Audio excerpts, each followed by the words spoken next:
8 दिन में तुम उसकी मालिकन नहीं बन गई हो। कहने लगी मेरे वालिदैन इतने अमीर नहीं हैं जो मेरी शादी के बाद भी मेरे खर्चे उठाते फिरे, आप उससे कहें कि पैसे भेजे। मैंने कहा जी मैं कह दूंगा, आप परेशान ना हो। वो आंसू पोंछते हुए मेरे हाथ से गोलगप्पों का शॉपर लेकर घर के अंदर चली गई। मैंने जब आतिफ से ये बात की तो कहने लगा यार मैं क्या करूं, यहाँ के अखराजात डॉलर्स में खर्चने होते हैं, फिर अम्मा को भी पैसे चाहिए होते हैं, बहनों का जहेज भी बनाना है, बड़ी वाली बहन का रिश्ता तय हो गया है, अब मैं कैसे पूरा करूं? अम्मा को पूरा करूं, बहनों को करूं या माहिरा को करूं या यहाँ पर मैं गुजारा करूं? मैं समझ नहीं पा रहा था कि मैं उसे क्या कहूँ। उसे बोलो कि अपने अम्मा अब्बा से पैसे मंगवा ले। मुझे समझ नहीं आ रही थी कि आतिफ को हुआ क्या है। वक्त गुजरने लगा, मैं माहिरा को अपनी जेब से ही चीजें लाकर देने लगा। यहाँ तक के दिन गुजर गए।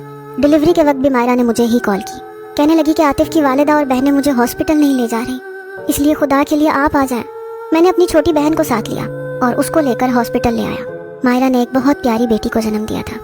सबसे पहले उस बच्चे को मैंने गोद में लिया था। बहुत प्यारी थी, बिल्कुल माहिरा की तरह, खूबसूरत और मासूम, बस आंखें आतिफ जैसी थी। जैसे ही मैंने फ़ोन करके आतिफ को बताया तो पहले तो वो बहुत खुश हुआ, फिर कहने लगा कि अगर बेटा हो जाता।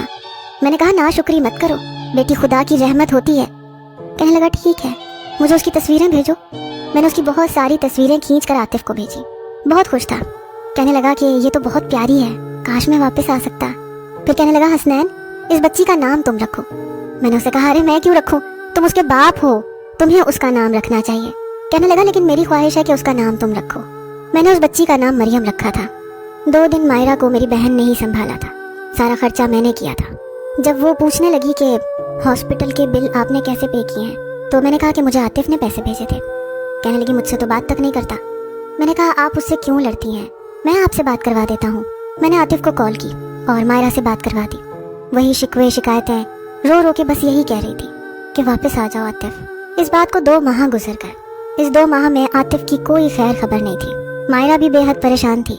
मैंने उसे खुद भी बहुत कॉल्स की लेकिन वो फ़ोन नहीं उठा रहा था। 3 माह बाद उसने फ़ोन किया तो जो कुछ उसने कहा वो सुनकर मेरे पैरों के नीचे से ज़मीन निकल गई, क्योंकि